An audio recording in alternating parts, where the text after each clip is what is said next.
My face. Her flower.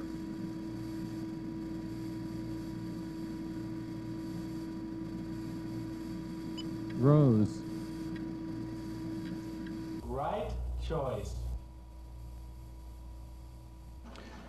This piece is called Self-Search, and it integrates a video disc player, which I had used in an earlier piece, with computer graphic images that I'm now able to store in the computer itself that have video quality. I'm using the Targa 16 board and a touchscreen so that you can interact with the thing in a very simple, direct, and intuitive way. And I like the fact that there's very little between the person using it and the piece itself. It's almost as though you're interacting with the person. So if you can touch anywhere you want, and the piece tends to teach you whether you've touched right or whether you've touched wrong. And the idea basically is that the piece contains its own memory and its own history. And so in a sense it becomes a surrogate self, and it contains not only my earlier work and my earlier images, but it continues to evolve and to reuse that material in new ways. At some point I became very dissatisfied with the demands made of a person doing photographs to make a group of pictures and to hang them on the wall.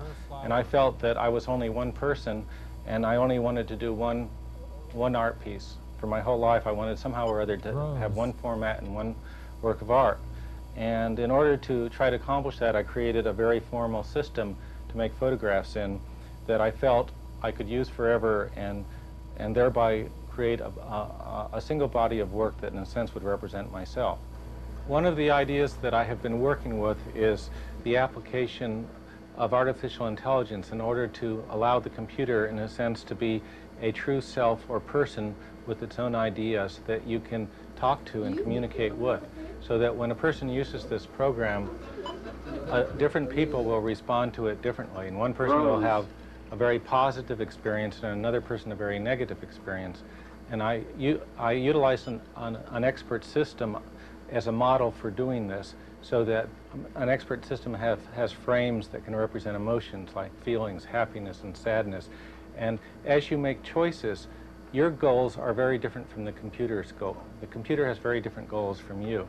So that while you're moving around and making choices and trying to find information, the computer is thinking in its own terms, and it's trying to satisfy its goals, which may be to determine whether you as the user are a happy user or a depressed user. So you are actually revealing more of yourself to the computer than the computer is revealing information about me to you. It's really an exchange that goes both ways. We don't have love, but we have the following things that sound like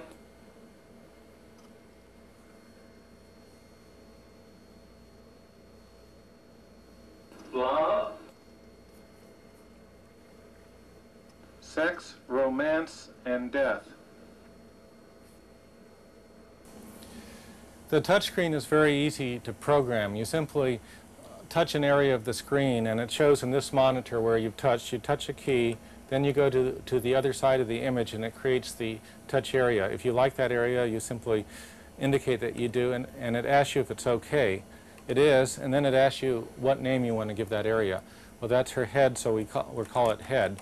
And then we can start over and do another area. So if we want to do this flower, we start here to here and call it, it's okay, so we say yes, and we call it flower.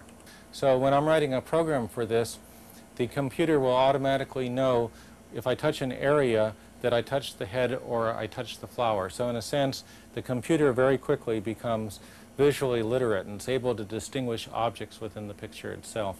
By the time I did this, everything I looked at in the real world appeared to be a menu or to be interactive. If I went out and looked at signs for a mall, all the different choices appeared to be a menu.